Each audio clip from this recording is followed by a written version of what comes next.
all the aspect of sustainability comes from generation 1 green revolution. generation 1 green revolution sustainable नहीं था, बिल्कुल भी नहीं. generation 1 green revolution का ultimate target क्या था? generating food security for the country. उस समय जो एक urgent need थी जिसको लेकर आपने एक objective set in किया, वो हमने fulfill किया. और उस फुलफिलमेंट के साथ कुछ कुछ चैलेंजेस इवॉल्व हुए, कुछ कुछ अनटैप्ड पोटेंशियल्स रियलाइज किए गए, और उन्हीं को केटर करते हुए वी डाइवर्सिफाइड इंडियन एग्रीकल्चर. तो ये जो सारे डाइवर्सिफिकेशन के डोमेन हैं, इनको as outcome of generation 1 green revolution नहीं कह सकते. कल एक पॉइंट बहुत क्लियरली समझाया था बिगिनिंग ऑफ द क्लास में, आज उसी का एक एक्सटेंशन ले रहे हैं, फिर पोल्ट्री से आगे बढ़ते हैं. अगर आप आंसर लिख रहे हो what are diversification attempts in Indian agriculture, तो पोल्ट्री आना चाहिए, क्योंकि पोल्ट्री तो बेसिकली ज्यादा इंक्लूजन सपोर्ट कर सकता है even when compare to dairy culture. Do you agree? Less cost intensive. आप जो सबसे वल्नरेबल फार्मिंग पॉपुलेशन है उनको भी जगह दे पाते हो. तो agricultural diversification and agricultural diversification as outcome of green revolution में थोड़ा सा डिफरेंस है, उसी को ध्यान में रखना है. अदरवाइज ये सब के सब डाइवर्सिफिकेशन, इसलिए सब के सब सस्टेनेबल, सब के सब डिसेंट्रलाइजेशन और सब के सब इंक्लूजन को टारगेट कर रहे हैं. तो these are the things that you have to keep on reminding, ताकि जब आप क्वेश्चन रीड करें एग्जामिनेशन हॉल में, आपके दिमाग में ऑटोमेटिकली पॉइंट क्रिएट होए कि that I will be writing about these. Poultry नहीं आएगा in the answer writing diversification in light of green revolution, क्योंकि पोल्ट्री कन्वेंशनल एक्टिविटी. इसलिए वो फ्रेम हमने कल बात करी और आज आपको एक एड ऑन दे दिया, क्योंकि हम पहुंच रहे हैं, we are inching closer to take up the reference of कि अगर क्वेश्चन आ जाता है sustainable agriculture, climate smart agriculture, organic farming, तो मेरे कंटेंट में क्या क्या चीजों का डिफरेंस रहेगा. बिकॉज अल्टीमेटली तो सब एक दूसरे से रिलेट ही कर रहे हैं, लेकिन अलग है. Climate smart agriculture is subset of sustainable agriculture. Sustainable agriculture बहुत बड़ा अम्ब्रेला डोमेन है, और ये जो सारी चीजें हम अभी पढ़ते जा रहे हैं सब सस्टेनेबल एग्रीकल्चर का एस्पेक्ट है. Rather it can be implied also to crop culture. आज जब आप क्रॉप कल्चर में क्या कर रहे हो, यूरिया गोल्ड की बात कर रहे हो, nano Bharat, nano DAP, nano MOP, nano urea, वो क्या है? सस्टेनेबल प्रैक्टिसेस ही तो हैं. तो you are taking up those domain that has to be built up from entire background. तो जितना कंटेंट ओवरलैपिंग हो जाता है वो उतना कंफ्यूजिंग हो जाता है. तो अच्छा हम क्लियर एक फॉर्मेट तैयार कर ले, जिसको कहते हैं ना एक फ्रेम. उस फ्रेम में जितना अपडेशन उसको ऐड करते जाओ, because these are contemporary topics, full stop के साथ तो जाएगा नहीं. तो you need to always keep on updating, but कोशिश करो कि क्लास में जो फ्रेम है उसको हम कवर अप कर ले. कल हमने व्हाइट रेवोल्यूशन, जिसको हम 2 जनरेशंस में डिवाइड कर सकते हैं, और ब्लू रेवोल्यूशन. ब्लू रेवोल्यूशन को जनरेशंस में डिवाइड करना थोड़ा सा मुश्किल है, but blue revolution 2015, and when we take up the reference of 2015 onwards mobilization, so it is by default catering what are the challenges and mobilizing what are the untapped potential. तो प्रधानमंत्री मत्स्य संपदा योजना is the flagship orientation, जिसके साथ आपने subset and etcetera के बारे में बात की. अब उसी डिपार्टमेंट के अंदर हम बात कर रहे हैं पोल्ट्री. पोल्ट्री के बिगिनिंग में हमने आपको लाइव स्टॉक मिशन के बारे में बता दिया. शीप गोट सब मिशंस भी हैं और पोल्ट्री सब मिशन भी हैं. 2019 का लाइव स्टॉक सेंसस के बारे में बता दिया. 2025 का census is under way, data is awaited. जैसे आ जाएगा उसमें अपडेशन हम ले लेंगे. अपडेशन में आपको बेसिकली वही पॉइंट, थोड़ी ना गोट और शीप का यूटिलाइजेशन बदल जाएगा, रैंक्स बदल सकते हैं स्टेट्स के, तो वो आप आराम से ऐड ऑन कर सकते हो. पोल्ट्री के बारे में बात कर रहे हैं. When I take poultry sector, central poultry development organization, the content written in the background we have covered till there. Central Poultry Development Organization is one of the old, I can use the term conventional development organization in the country. इसके functioning domain में हमने अपने poultry sector को ad hoc, backyard से more planned and commercial में demarcate किया. इसलिए आज की डेट में जब आप poultry sector की बात करते हो तो आपको ये बहुत important है. Number 1, varieties of flocks for different purposes that you are rearing. तो जब आप डिमार्केट करते हो ना, boiler and taking on layers and then conventional poultry culture, जिसको कंट्री पोल्ट्री बोलते हैं, that is one of the very important constituent जिसको आपको अपने इंट्रोडक्शन में लिखना चाहिए। और दूसरा लिखना चाहिए फ्लॉक डाइवर्सिफिकेशन, क्योंकि फ्लॉक डाइवर्सिफिकेशन किस पर्पस के साथ मोबिलाइज किया गया कि भाई डोमेस्टिक फाउल गीज भी तो मुझे सपोर्ट सिस्टम दे सकता है towards pink revolution, they are the potential resources, and दूसरा it by default can minimize the vulnerability that correlates with birds flu, because there will be nothing else but culling down. That is what is required. And thankfully in the last few years we have not noticed any major case when it comes on to the reference of outspread of bird flu or its massive impact, because population जो इसमें engaged है वो economically बहुत vulnerable है. We want to just build up over it. So we have modified the sector, we have understood it, quite decentralized है, पूरे length and breadth of India में apply कर सकते हो आप poultry culture को. Create out next pointer from where we paused down yesterday.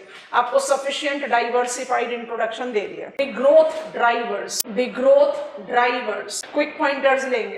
Number 1, increasing per capita consumption due to the general increase in awareness about nutritional value relating to poultry. Number 2, organic and antibiotic free poultry culture facilitating more acceptance. Number 3, contract farming that sufficiently integrates backyard poultry into commercial links. Next, technological adaptations. Put a dash and write down. Poultry disease reporting and verification system. Again, put a dash and write down. Containing incidents and impact of disease outbreak. Diversification of products including processed, ready to variants of poultry, enlarging markets, and finally elaborate export potentials with Indian poultry products, specifically meat, is halal certified, underline कर लो, with the defined markets in West Asia. Meatigo, Licious, आपने नाम तो सुना ही है. They by default have facilitated what? Diversification. अब जब हम बात करते हैं urbanize, India is an example of the country that is more shifting towards occidental from being an absolute oriental. तो जो working professionals हैं उनके लिए बहुत आसान है ना, processed, ready to cook, and that is the reason there is ever multiplying market momentum. तो जब आपने सेंट्रल पोल्ट्री डेवलपमेंट ऑर्गेनाइजेशन की मार्केट मोमेंटम को जनरेट किया था तब अवेयरनेस क्रिएट करने की जरूरत थी कि this is a boiled egg and this is a glass of milk. आप खुद डिसाइड करो कि इन दोनों में ये वैल्यू है, आपको क्या कंज्यूम करना है. Now we are enlarging that awareness because there are more diverse portfolio of the products that we are providing है. तो ग्रोथ ड्राइवर्स हर तरफ से फेवरेबल है. At the production and also we are diversifying and enlarging, and at consumers end it is ever increasing. In per capita consumption बढ़ रहा है, diversification towards export orientation बढ़ रहा है, diversification of product में consumer base को हम बढ़ाते जा रहे हैं. That is how the things are running favorable. तो poultry sector का development जो है काफी favorable है. These are the important pointers of growth driver. But the sector continues to have certain challenges. उनको pinpoint करके फिर फटाफट policies के बारे में लिखते हैं. Next heading बनाएंगे existing challenges. ये पॉइंटर्स को आप बबल पॉइंट, इसको कहते हैं ना वेन डायग्राम या फ्लो चार्ट डायग्राम, आप इस तरह से अपने रिवीजन के लिए तैयार कर लेंगे. What are the growth drivers, आपने पॉइंटर्स क्रिएट करें, ऐसा सिनॉप्सिस क्रिएट कर लेना. वैसे भी हम आपको ज्यादा बल्कि इंफॉर्मेशन लिखवा नहीं रहे. आप इन्हीं पॉइंटर्स पर अपनी कोई भी न्यू इंफॉर्मेशन जो पीआईबी में आ रहे ऐड करोगे. That is how you can update such topics. नहीं तो फिर स्ट्रगल करते रहोगे कंटेंट बिल्ड करने के लिए, because you have to ultimately write an answer. ठीक है, चलिए. So challenges, still existing challenges, underlying challenges, quick pointers. Number 1, existence of feed price fluctuations. बहुत ध्यान से समझना, थोड़ा सा elaborate करेंगे. Feed price fluctuations. Put put a dash and write down. Mobilization of pilot projects using silk waste, bubble में डाल दो, अभी थोड़ी देर में समझा दे रहे हैं सिल्क वेस्ट है क्या. To produce poultry and fish food forms an attempt to stabilize fluctuations. Second लिखो, disease outbreak, though at lesser magnitude and frequency, it leads to cutting down of entire flock, generating economic challenge. Number 3, infrastructural gaps, specifically involving remote and unfavorable locations with dependable marketing links, environment and biosecurity concerns, both in relation to the flock population, human health. flock population में चाहिए तो आप bracket में लिख सकते हो, biotechnology के use से जो जेनेटिकली मॉडिफाइड स्पेसिमेन है, they are basically challenging the native specimen, तो आप ब्रैकेट में लिख सकते हो it is BT oriented, modified specimen and native specimen. This list is done and इन सारे प्रॉब्लम्स को केटर करते हुए create next pointer. The prominent government programmes and policies that aims at overcoming these challenges and to mobilize untapped potentials includes, पहले ही बता दिया आपको पर लिखो जरूर, National Livestock Mission with the poultry submission that not just create database of poultry constituents and products but also geographical challenges with potential solutions. इसी में break the statement and write. This incorporate, थोड़ा सा elaborate pointer है, mobilization of byproducts, underline कर लो boldly, in lines of feathers to increase earning potentials of poultry farmer and growth of the sector. Put a dash and write down. Ducks, turkeys, geese skin as potential input to tannery industry. Ducks, geese, turkeys skin as potential input to tannery industry. इसी में लिखें, break the statement and write. Training and extension program for poultry farmers for enhancing efficiency in technological upgradation and market link. Finally star mark करके लिख लेंगे. The backyard poultry scheme. The backyard poultry scheme forms the constituent to further mobilize rural households in generating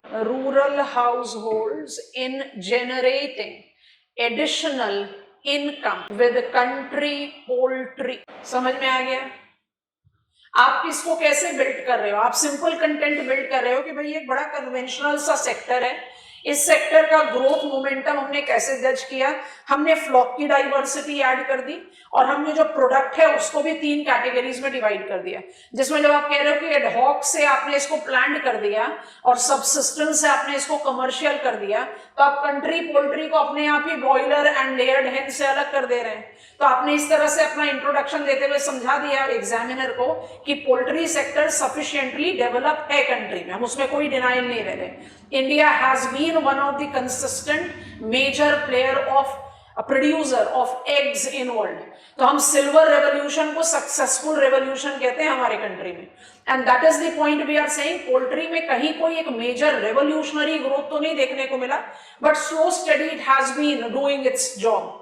It is still having very positive edge, pushes, drivers बहुत सारे हैं जो इसको और आगे as a major agri business के तौर पर इवॉल्व कर सकता है, पर साथ में कुछ चैलेंजेस भी हैं. तो जो ग्रोथ ड्राइवर्स हैं उनको ज्यादा मोमेंटम देना और चैलेंजेस को ओवरकम करने के लिए ये सब मिशन में आपने जो जो पॉइंटर्स ऐड करने वो ले लिया. जो रूरल हाउस होल्ड अभी भी पोल्ट्री पर एंगेज नहीं है, कोटियाड तो है, अगर पोल्ट्री भी ऐड ऑन हो जाएगा, ये इसका मोटिव है। तो आप अल्टीमेटली हाउस होल्ड इनकम में भी तो ऐड करेंगे। आप शुरुआत करो बैकयार्ड, जो कंट्री पोल्ट्री होगा, इवेंचुअली जब आपका इकोनॉमिक एसेट बढ़ जाएगा तो ग्रोथ ड्राइवर्स में देखो कॉन्ट्रैक्ट फार्मिंग है। I am an agri business player. अभी हमने आपको थोड़ी देर पहले एग्जांपल दिया लिशियस का, तो आपको क्या लग रहा है लिशियस अपने आप अपने चिकन फार्म्स को मैनेज करता है? नहीं, कॉन्ट्रैक्ट फार्मिंग है। कॉन्ट्रैक्ट फार्मिंग क्या है? अलग अलग गांव से या अलग अलग क्लस्टर से वो एक्वायर कर रहा है इस प्रोडक्ट को, जो एक्वाकल्चरल प्रोड्यूस भी है, पोल्ट्री कल्चरल प्रोड्यूस भी है, and it is selling it directly to the consumer. उसमें मल्टीपल प्रोसेसिंग एवेन्यूज भी इन्वॉल्व है। तो कॉन्ट्रैक्ट फार्मिंग में भी तो I as a rural household can multiply my earning. और आज भी I have controlled it, but आज भी क्यों बर्ड फ्लू एग्जिस्ट कर रहा है? Because there is some problems that is yet to be tamed. और जब आप climate change and related challenges की बात करते हो तो even with poultry sector it is applied. There is always the concern, challenges की लिस्ट में लिखवाया है, there is always the concern towards biotic health impact on humans and environment। क्योंकि जब आप इसको मोबालाइज कर रहे हो, कहां ले जा रहे हो? You are having chicken broilers जिसको आप genetically modified fast breeding variety में डेवलप कर रहे हैं। They are actually having absolute white feathers. ये जो आप जेनेटिकली मॉडिफाइड चिकन ले रहे हैं, अब ये जेनेटिकली मॉडिफाइड चिकन अगर excessive dosage of genetically injected biotechnology होगा तो उसके कंजम्पशन से हमारे बॉडी में भी तो फर्क पड़ेगा। And by default excessive biotechnology और genetically modified specimen environmental sustainability को भी चैलेंज करेगा। तो in name of pushing up commercial gain we should not be compromising environmental challenges. तो ये सारी चीजें, उसके लिए डैशबोर्ड डेटाबेस क्रिएट करना भी बहुत जरूरी है, कहाँ क्या हो रहा है। But it is on the pathway to actually become one of the very strong agri businesses in our country. तो बहुत हम्बल से बिगिनिंग से काफी मेजरली कमर्शियलाइज सेगमेंट है। The department, which has been elevated as a ministerial status of livestock, dairying and fisheries, and the 3 constituent as per our syllabus is done। हम अभी भी diversification की तरफ ही हैं, थोड़ा सा डेविएटेड 2 एज लेते हैं क्योंकि आगे बढ़ने के लिए हमें सोशल फॉरेस्ट्री और ड्राई फार्मिंग प्रैक्टिसेस चाहिए to take us to sustainable agriculture. तो डाइवर्सिफिकेशन कंटिन्यूड है, अलग अलग ब्लॉक में चलेगा। I want to take you to sericulture, फिर एपीकल्चर पर ले जाते हैं। इन दोनों को याद करेंगे ना, तो आप इनको diversification in the reference of green revolution में लिखेंगे, ना आप इसको लिखेंगे जब you are been asked to take into reference rainbow revolution. माने सेरीकल्चर जो है वो एक कंसिस्टेंट प्रैक्टिस है। इसको आप क्या बोलते हो? Agro cottage industry. Study plan बताते समय समझा दिया था। तो सेरीकल्चर को आप अवॉइड कर सकते हैं दोनों ही केस में। जब सेरीकल्चर पूछे तब आप इसके बारे में बात करें, अदरवाइज आप हटा दें। Sericulture, agro cottage, agro based cottage industry है ये। इसको हम किस तरह से, इसका कंटेंट हम किस तरह से बिल्टअप करेंगे? When I take up reference of sericulture, अब इसी का रेपिटेशन आ जाएगा। Ministry of textile by default involve होगा, बट मिनिस्ट्री ऑफ टेक्सटाइल के सारे फ्लैगशिप प्रोग्राम्स के बारे में बात नहीं करेंगे। जो सिर्फ सिल्क सेक्टर के साथ रिलेटेड है उसी के बारे में बात करेंगे। You must be aware of it, silk Samagra. बाकी हम जितने बाकी अदर प्रोग्राम्स है, टेक्नोलॉजिकल अपग्रेडेशन फंड स्कीम या textile parks, PM Mitra, I hope you are aware of it. We are not talking about that, वो हम बात करेंगे जब हम इंडस्ट्रीज पर चले जाएंगे। बट सेरीकल्चर यहाँ पर पिकअप कर रहे हैं तो बात करते हैं। अच्छा, India is second major producer of silk in world after China. However, when I compare it with China, so I write unlike China and all the other major producers of silk, India is producing 5 different varieties। कई text book में आपको 4 लिखे हुए मिलेंगे, but ministry of textile, central silk board 5 variety, tussar के 2 सब types count होते हैं, इसलिए 5 वैरायटी। तो ये 5 वैरायटीज कौन कौन सी हैं? Mulberry silk without any doubt most prominent. उसके बाद आप लेते हैं ईरी, उसके बाद आप ले लो मुगा, फिर आप ले लो ट्रॉपिकल टसर। अब ये हम सब कैटेगरीज में डाल दे रहे हैं, इसको कई टेक्स्ट बुक सिर्फ टसर लिखकर छोड़ देता है। एंड ओक टसर, जिसमें जो 5 वैरायटीज है इसको सेंट्रल सिल्क बोर्ड वन या सिल्क बोलता है। One something which is related to forest, जिसमें ट्रेडिशनल फॉरेस्ट ड्वेलर्स का भी इंपॉर्टेंट डोमेन है। तो mulberry silk, eri silk are the principal players. Tasar, muga minor players हैं। टसर में दोनों वैरायटी को अलग भी काउंट कर सकते हैं, एक साथ भी काउंट कर सकते हैं। हम कहेंगे आप अलग काउंट करें, क्योंकि ऑफिशियल रेफरेंस में देयर आर 5 डिफरेंट वैरायटी। 75% से ज्यादा मलबरी सिल्क प्रोड्यूस कर रहे हैं, तो डोमिनेंट तो मलबरी सिल्क ही है, बाकी सब अदर्स ही है।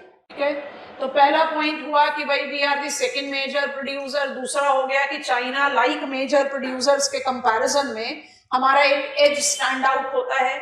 और what is that edge that we have stand we mark ourselves to be distinguish with, कि भाई हम 5 different varieties of silk produce कर रहे हैं। इस सिल्क प्रोडक्शन में आप पैन इंडियन डोमेन ले, तो इसको इधर ही लिख देते हैं, उसके बाद फिर शिफ्ट करते हैं। आप तीसरा ज्योग्राफी को ऐड करने की कोशिश करते हो, और पैन इंडियन डोमेन पे थोड़ी देर बाद आएंगे। अभी सिर्फ रिस्ट्रिक्ट करेंगे जहां पर मेजर प्रोडक्शन है। कर्नाटका के बाद माने कर्नाटका को आप ले लेते हैं with more than 35% of the silk produce. Major मतलब ये मेजर का जो डोमेन है ना, जैसे सिल्क में आप कर्नाटका को 30-35% के टोटल प्रोडक्शन में ले जा रहे हो। कॉटन टेक्सटाइल में आओगे तो महाराष्ट्र, गुजरात और तमिलनाडु को जोड़कर आप 50 से 75% का प्रोडक्शन को ले लेते हैं, क्योंकि हम ईयर ऑन ईयर बेसिस तो नहीं लेते, थोड़ा लंबा रिकॉर्ड लेते हैं। जूट टेक्सटाइल में आते तो कहते हैं 90% West Bengal. So some types of dominance is seen. उतना डोमिनेंस नहीं है जितना जूट के लिए वेस्ट बंगाल है, but there is still dominance when I talk about Karnataka. Karnataka is very prominent player when it comes to silk, and it is Mulberry silk. Eerie muga largely north east के साथ जाता है, और टसर की जो वैरायटी है वो आप उसको पैन इंडियन डाल सकते हैं। थोड़ी देर बाद आपको कंफर्टेबल करा देंगे। कर्नाटका के बाद आप West Bengal, Jammu and Kashmir, and it is union territory of Jammu and Kashmir, जिसको ज्यादा एम्फोसिस देते हैं। एंड एज जोग्राफर्स आप इसका कुछ स्पेसिफिक पॉइंटर्स भी ले सकते हैं। कर्नाटका, शिवमोगा, बेंगलोर, मैसूर, हसन, तुमकुरू, मांड्या, कोलार। रिक्वायरमेंट होगी अभी हमें थोड़ा एग्रीकल्चर को खत्म करना है टुवर्ड्स एग्रो क्लाइमेटिक रीजन्स। आपको भी थोड़ी देर में मैप पर ले जाते हैं, आप अपने आप देखना वो कौन सी लोकेशन है। नाम सारे लिख लो।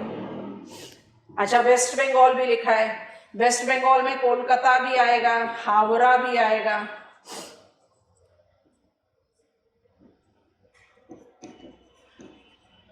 मुर्शिदाबाद भी आएगा। बेसिकली ये 3 ऐसे सेंटर्स हैं जिनको आप इंक्लूड करोगे कॉटन टेक्सटाइल में भी, जूट टेक्सटाइल में। पर एक जो नाम है बांकुरा, ये सिर्फ जाता है सिल्क टेक्सटाइल के साथ। ये नाम आ गए वेस्ट बंगाल के बल्क में।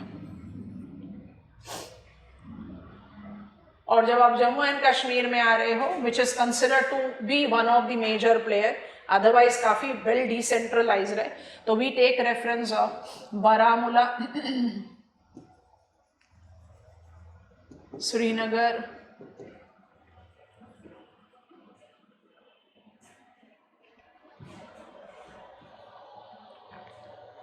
अनंतनाग, चलो पहले इसको लिख देते हैं, उधमपुर, सब सेरिकल्चरल डोमेन। 2 मिनट के लिए फटाफट ओपन करो कर्नाटका का मैप। चित्रदुर्ग पहुंचना बिना किसी इंस्ट्रक्शन के, पहुंचे कि नहीं? पहुंच गए। अच्छा, चित्रदुर्ग से आप इमेजिन, पॉलिटिकल मैप पर ही रहो, चित्रदुर्ग से आप इमेजिन करो, Chitradurga is located in the northern part of Bangalore Mysore table land. अब आप इसी के साउथ में सिर्फ एक सर्क्यूलर ओवल बेल्ट में ट्रैवल करते रहो, आपको बेंगलुरु, मैसूरू, तुमकुरू, मांड्या, हसन, कोलार सब मिल जाएंगे। रोम अराउंड करो और खुश मत हो, मार्क करके लिखो सिल्क टेक्सटाइल। लिखा कि नहीं?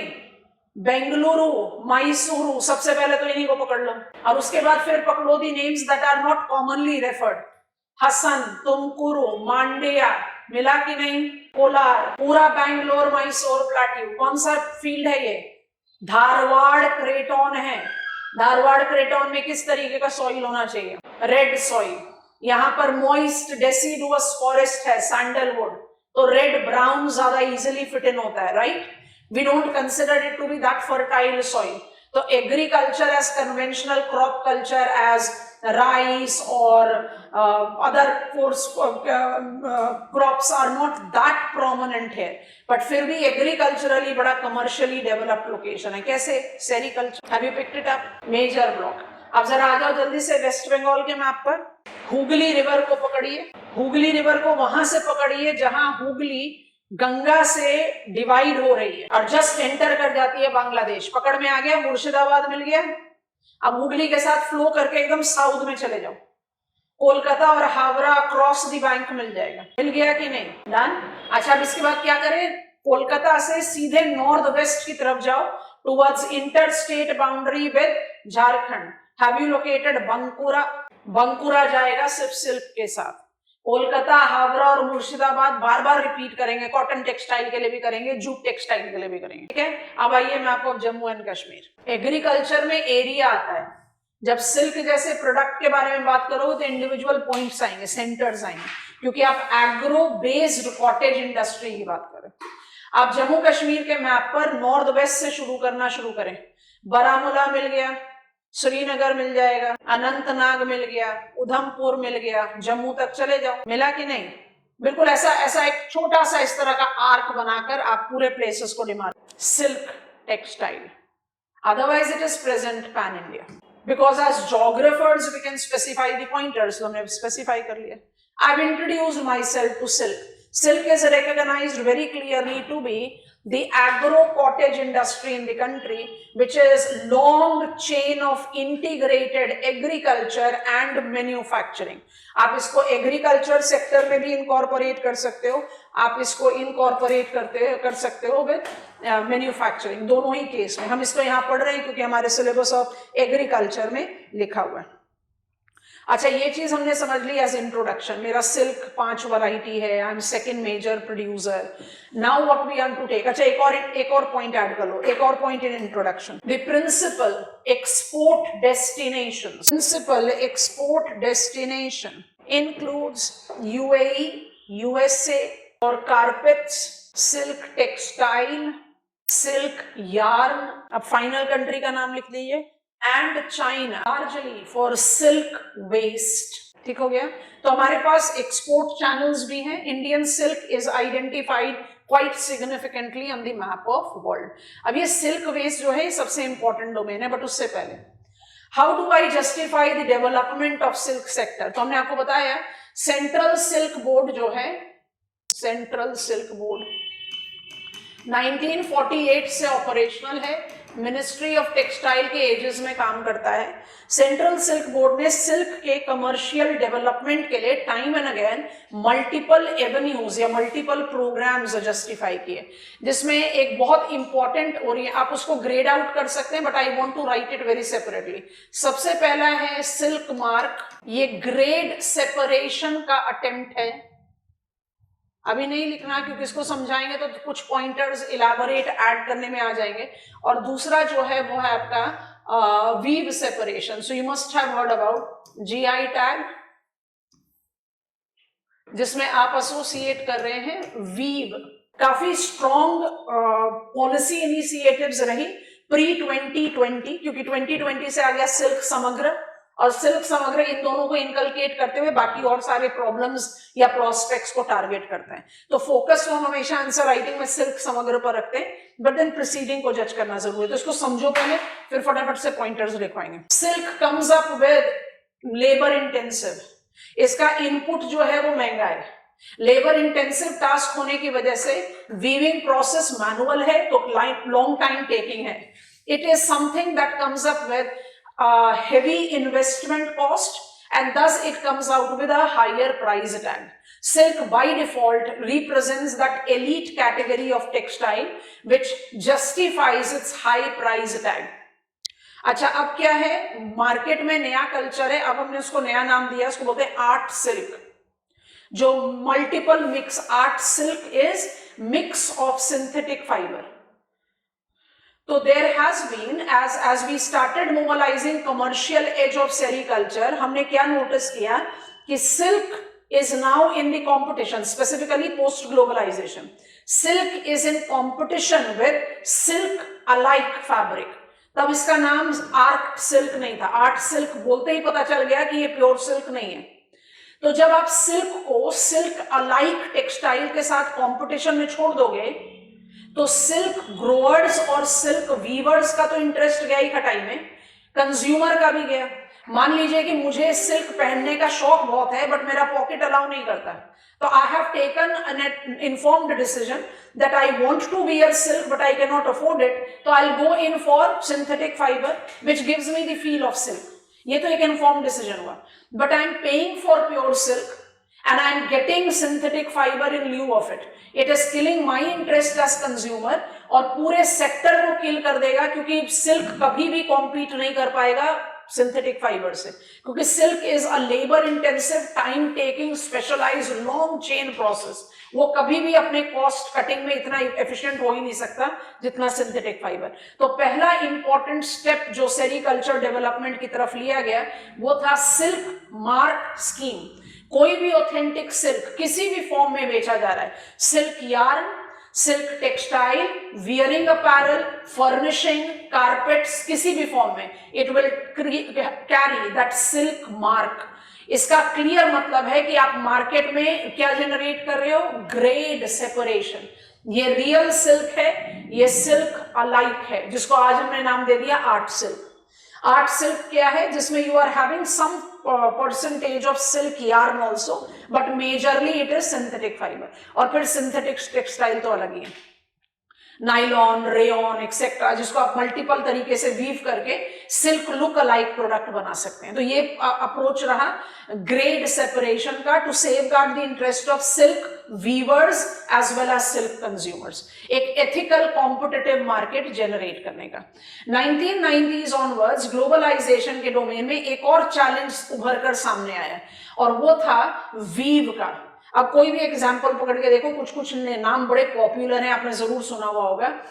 पैठानी महाराष्ट्र का है, या बालूचरी वेस्ट बंगाल का है, या पोचमपल्ली आंध्र प्रदेश का है। If I take and our prime minister have made it very popular, Banarasi silk जो बनारस का है, they are basically those typical है, सिल्क प्योर सिल्क है, but they differ from each other because they have got very typical type of weave. और artisans ने अपनी generations invest करी हुई है उस वीव को जनरेट करने के लिए, और ये वीव्स जो हैं अपने आप में एकदम कस्टमाइज्ड मार्केट एवेन्यू रखती हैं। After globalisation, China like major producer of silk started dumping cheap mulberry silk in India. Dumping practices हम बहुत अच्छी तरह जानते हैं। अब क्या हो रहा है, ध्यान से देखना, यहां पर प्योर सिल्क वर्सेस अदर नहीं है, यहां pure silk versus pure silk है। आप सिल्क ही यूज कर रहे हो, आप मलबरी सिल्क का ही इस्तेमाल कर रहे हो, लेकिन आप कर क्या रहे हो, आप फेक बालूचरी वीव कर रहे हैं, आप फेक पोचमपल्ली कर रहे हैं, आप फेक बनारसी कर रहे हैं। तो क्या हो रहा है, जो एक वीव डेवलप किया है एक ग्रुप ऑफ आर्टिजन्स ने टू इन्वेस्टिंग देयर जनरेशंस, उनका एक कॉम्पिटिटिव अनएथिकल कॉम्पिटिशन लेवल आप बढ़ा रहे हैं। So this realization led to the demarcation of registering the silk weaves with GI tag.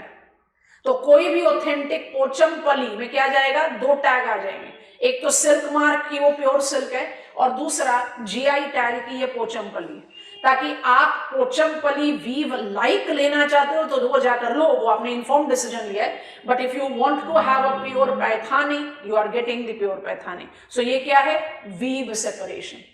और यहां पर जैसे हम लिस्ट ऑफ रजिस्टर्ड प्रोडक्ट के बारे में बात करेंगे, आपको पैन इंडियन डोमेन अपने आप ही समझ में आ जाएगा।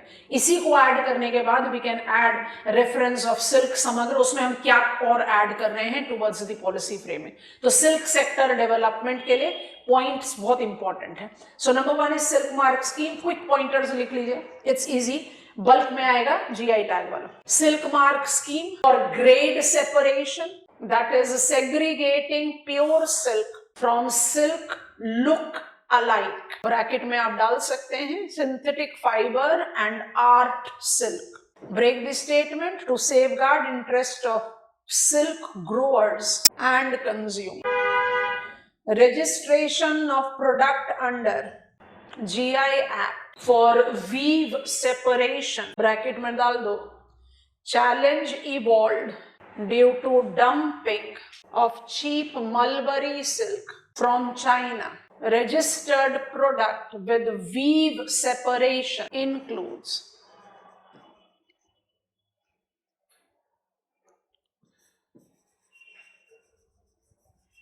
हम जानबूझ के इतनी लंबी लिस्ट ले रहे हैं क्योंकि हमें आपको बताना है कि पैन इंडियन जा रहा है, ये सिर्फ कन्फाइंड नहीं है Karnataka, West Bengal and Jammu and Kashmir में, ठीक है।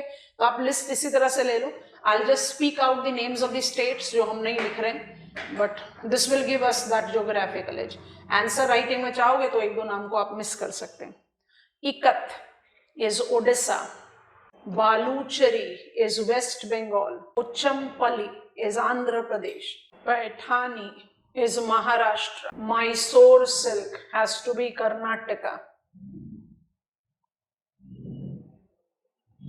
Muga, Assam, Kanchivaram, Tamil Nadu, Chanderi, Madhya Pradesh, Patola, Gujarat, Bhagalpuri, Bihar, and Banarasi, Uttar Pradesh. Now create the next pointer. Silk Samagra, I write it here. Silk Samagra 2020, bracket में लिख लो, under the domain of National Textile Policy, bracket close करो, is integrated scheme for development of silk industry. It involves the provision, underline provision, put a dash, A, seed organization using biotechnology to increase yield frequency. Yield frequency को underline कीजिए, statement को break कीजिए and write down potentiality of 4 to 5 yield per year and actual yield frequency is twice per year. अब लिखिए B, technological upgradation for byproduct use, byproduct use, dash डालकर लिखो silk waste. 2020 से पहले तक हम इसको सिल्क वेस्ट ही बोलते थे, बाई प्रोडक्ट नहीं बोलते थे। Silk waste generated at reeling level, REELING, जब आप yarn से thread बना, at reeling level, involves potentiality, दो arrows बना लो, involves potentiality. No wonder China is a major importer of silk waste from our country. एक arrow पर लिखो extraction of silk oil that is proven input in range of cosmetic and toiletry items. दूसरे arrow पर आ जाओ, the code's residue husk is proven input or poultry, अभी थोड़ी देर पहले लिखा है आप, and fish food production. 2 minute रुको, हम अभी तक बड़े खुश होते थे कि हमारा सिल्क सेक्टर जो है वो इतना ऑर्गेनिक है या इतना लेस एनवायरमेंटल चैलेंजिंग है या मोर एनवायरमेंटल फ्रेंडली है, क्योंकि जब आपने सिल्क यार्न से सिल्क थ्रेड को रील कर दिया तो उसके बाद जो आपका सिल्क वेस्ट बना आप उसको लैंडफिल की तरह इस्तेमाल कर दे रहे हो, बायोडिग्रेडेबल है, सोइल को अपने आप नरिश करेगा, and we were very happy with it. China का सिल्क वेस्ट का इंपोर्ट करना हमारे के लिए मजबूरी बनी सोचने के लिए कि ये क्या एक्चुअली सिल्क वेस्ट है। 2020 onwards we have started calling it by product. और इमेजिन करो कि कितना वैल्यू एडिशन हो रहा है। आप जब उस सिल्क वेस्ट से ऑयल एक्सट्रैक्ट कर लेते हैं, उसके बाद जो बिल्कुल कोर्स सा हस्क बचता है वो भी कहीं वेस्ट नहीं है, वो भी आपका जा रहा है पोल्ट्री फीड की तरफ या फिश फूड की तरफ। It automatically gives you no waste generated, absolute example of cyclic economy. And सोचकर देखो कि मॉनेटरी बेनिफिट कितना है। तो जितना आपको रेजिलियंस क्रिएट करना है फार्मर्स में या वीवर्स में, वो यहां से ही इजीली अप्लाई हो जाएगा। Silk Samagra talks about that. So silk Samagra 2 चीजों पर बहुत मेजरली काम कर रहा है, आई एम सॉरी, बाकी फिर बाय डिफॉल्ट लॉजिकल पॉइंटर्स हैं। एक तो काम कर रहा है that it is taking into reference silk waste, अब हम लिखते हैं इसको बाई प्रोडक्ट का इस्तेमाल करना, अब हम इसको नहीं बोलते वेस्ट। और दूसरा ये बात कर रहा है कि बायोटेक्नोलॉजी का इस्तेमाल करके फ्रीक्वेंसी ऑफ यील्ड बढ़ाई जाए। इसको भी थोड़ा ध्यान से समझो। चाइना के क्लाइमेटिक कंडीशंस को अगर हम अप्लाई करें, चाइना को अपने कोपन क्लासिफिकेशन में CW टाइप ऑफ क्लाइमेट बोला था, एंड इंडिया इज AM। हम ट्रू ट्रॉपिकल है, चाइना सब ट्रॉपिकल है, विंटर कंडीशन ज्यादा लंबे समय तक और ज्यादा ग्रिम होती है। चाइना में annual yield twice per year है क्योंकि क्लाइमेटिक कंडीशन फेवरेबल नहीं है। हमारे कंट्री में एनुअल यील्ड सिर्फ 2 है, होना 4 से 5 हो सकता है, तो हम क्यों नहीं कर रहे? दैट इज वेयर बायोटेक्नोलॉजी बोलते हैं सीड ऑर्गेनाइजेशन। सीड ऑर्गेनाइजेशन का क्या मतलब हुआ? Cocoons. You are using biotechnology to multiply, facilitate more swifter production, ताकि यील्ड को बढ़ा सके, फ्रीक्वेंसी ऑफ यील्ड को बढ़ा सके। These are the important domain. अब बाकी अदर्स हैं। नेक्स्ट पॉइंटर बना दो, अदर मेजर्स। सिल्क समग्र में other measures includes climate resilient rearing houses, next digital monitoring system, last enlargement of automated reeling machine to increase efficiency। हमने जैसे आपको बताया हम सारे टेक्सटाइल पॉलिसीज के बारे में बात नहीं कर रहे, इसलिए हम north eastern region textile policy की बात नहीं कर रहे, क्योंकि नॉर्थ ईस्टर्न रीजन में ठीक है ईरी मुगा नॉर्थ ईस्ट से ही आ रहे हैं, लेकिन north eastern region textile promotion policy जो है वो सिर्फ सिल्क के लिए नहीं है। गुवाहाटी शिलोंग में कॉटन टेक्सटाइल भी है, एंड नागालैंड बहुत फेमस है नागा शॉल्स के लिए। तो I have got woollen textile, I have got silk textile, I have got jute textile, and I also have got silk textile. तो north eastern region textile promotion में silk included है, but it is with other textile. तो इसलिए हम उसके बारे में बात नहीं करते, क्योंकि जब हम नेशनल टेक्सटाइल पॉलिसी के बारे में बात करते हैं तो technological upgradation fund scheme and SITP scheme for integrated textile park, जिसको फिर आपने PM मित्रा में कन्वर्ट किया, which talks about 5 Fs. These are all correlated, and of course the export promotion parks where we have got MFF man-made fibers included. तो वो सारी चीजें सब टेक्सटाइल के लिए अप्लाई होती हैं, पर सिल्क समग्र उन्हीं में उसी लिस्ट में से एक पॉलिसी है जो सिर्फ सिल्क के साथ जा रहा है। और I can not close down और I will be somewhere not complete, क्योंकि आप बात करते हो इन दोनों की, उसके बाद आप बात करते हो इन दोनों की, तो ये दोनों किससे आ रहे हैं? ये आ रहे हैं सिल्क समग्र पॉलिसी से। This is sericulture for us. Quickly getting on to apiculture. Apiculture का कंटेंट कैसे बिल्ड करें? एक बड़ा इंटरेस्टिंग फैक्ट आपको बताते हैं। अगर आप 2015 से पीछे का कोई भी economic survey, then planning commission का रिपोर्ट, मिनिस्ट्री ऑफ एग्रीकल्चर कहा जाता था, उसका रिपोर्ट देखो, इंडिया ईयरबुक उस समय बड़े पॉपुलरली पब्लिश होती थी as an important information source, अब भी पब्लिश होती है बट उसका जो प्रोमिनेंस है वो थोड़ा डिक्लाइन पर है। ये सारे सोर्सेज में मुझे एपीकल्चर का मेंशन भी नहीं मिलता था एग्रीकल्चर में। एग्रीकल्चर में एपीकल्चर जो है एक बड़ा कन्वेंशनल एक्टिविटी रहा है, बट एकदम साइडलाइन रहा है। और इंडिया में जो एपीकल्चरल प्रैक्टिसेस हैं उसको हमेशा कहा गया forest based apiculture. Forest based apiculture को फार्म बेस्ड एपीकल्चर में कन्वर्ट करना हमने कोशिश तो करी है, मोबिलाइजेशन भी रहा है, बट इसको जो main stream government support, priority, lime lighting जो है वो मुझे 2015 के बाद ही दिखाई देता है, and it has been incorporated in sunrise sector. Sunrise sector में आप फ्लोरिकल्चर को भी डालते हो। सनराइज सेक्टर क्या है? राइजिंग सन, जिसके पास बहुत ज्यादा प्रोस्पेक्ट है ऑफ ग्रोथ। तो apiculture is one of the very convention. अच्छा, हनी बीज को हम क्या बोलते हैं? हनी बीज को हम बोलते हैं सोशल इंसेक्ट, और उसको प्रूव करने के लिए एक बड़ा अच्छा एग्जाम्पल है, उसको अगर आपने नोटिस किया है, few of the very new developed urban infrastructure is the metro connectivity, and in the Delhi metro rail stations, some of the rail stations you can see beehives. हम क्या पॉइंट प्रूव करना चाह रहे हैं? हम सिर्फ ये पॉइंट प्रूव करना चाह रहे हैं कि इतने rushing, noise, everything that is going on, you can imagine any mega city का कोई भी मेट्रो स्टेशन कैसा होगा, rushing up the people, noise and everything going on, और इतना न्यू कंस्ट्रक्ट, वहां पर भी बी हाइव्स बने हुए। इसका मतलब honey bees are very strongly associated with human setup. It can easily adapt to the human setup. और हमारे कंट्री में जो एपीकल्चरल प्रैक्टिसेस हैं वो फॉरेस्ट बेस्ड रहे। फॉरेस्ट बेस्ड का मतलब क्या? नेचुरल स्टैंड है, से महुआ है, जातरोपा है, यूकलिप्टस है, वहां पर बी हाइव्स बने, और आपने वहां से जो भी प्रोडक्ट डिमार्केट आउट करना है, जो भी निकालना है, it can B royal jelly, it can B propolis of bee hive, it can B royal wax, it can be anything. आप उसके लिए क्या करते हो, आप पूरा का पूरा बी हाइव को तोड़ते हो और बीज आप पर अटैक करें उससे पहले आप भागकर पानी के अंदर डुबकी मार लेते हो। It can be fatal, it can be life threatening. इस प्रोस्पेक्ट, इस तरीके को जिसको कहते हैं forest based apiculture, have been unorganised, have been with the filthy practice of collecting out largely royal jelly and propolis of beehive। इसके आगे हम और कुछ प्रोड्यूस नहीं कर पा रहे थे, and it was destructive, क्योंकि आपने पूरा का पूरा beehive तो डिस्ट्रक्ट कर दिया। अब इमेजिन करो एक कमर्शियली प्रैक्टिसिंग एपीकल्चर, आपके पास एक फुली डिफाइंड गियर है, you wear something to protect yourself, you are not destructing the beehives, you are aware of the animal husbandry and the functioning of what is the role of queen bee, how you can minimize the invasive alien specimen, how you can justify the enlargement of pollination, reducing the possibility of bees desertifying their beehives।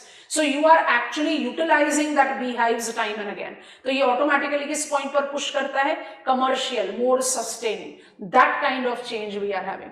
And India being a tropical country have got big variety, multi-flora country है हम। And apiculture makes an excellent example जहां आप natural assets को एक high valued product के साथ relate out कर रहे हो। हम उसी पॉइंट पर इस कंटेंट को बिल्डअप करेंगे। So quick pointers with apiculture. Apiculture is culture of rearing. It forms the conventional practice in India with Honey बीज designated as social insect। India incorporate diverse bee species that includes rock bee, Indian hive bee, little bee and European honey bee। इसको bubble में डालो because this is the major most specimen, European honey bee। Next point, geographically apiculture have pan-Indian existence with northern plains being the prominent location। Next pointer, apiculture involves multiple product with variable medicinal and industrial use including, list करते जाओ, that is viscous fluid of flower nectar related to boosting energy। Next, royal jelly secreted from the bees in protein, carbohydrates and minerals used as general tonic। Number 3, bee wax is the bee secretion as liquid largely used in candle production, ointments and cream। Next है propolis of beehives।